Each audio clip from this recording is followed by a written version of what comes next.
ఇది spider plant. ఇది propagate చేసి 2 ఇయర్స్ అయింది.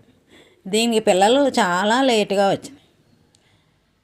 అప్పుడు అందరికీ పిల్లలు లేటుగా పుడుతున్నారు. ఇది కూడా లేటుగానే వచ్చినాయి. దీనికి ఈ మధ్యనే వచ్చినాయి పిల్లలు. ఎంత ముద్దుగా ఉన్నాయో చూడండి. వీటిని చూస్తే నాకు రోజు ఒకసారి దీన్ని పిక్ తీస్తాను.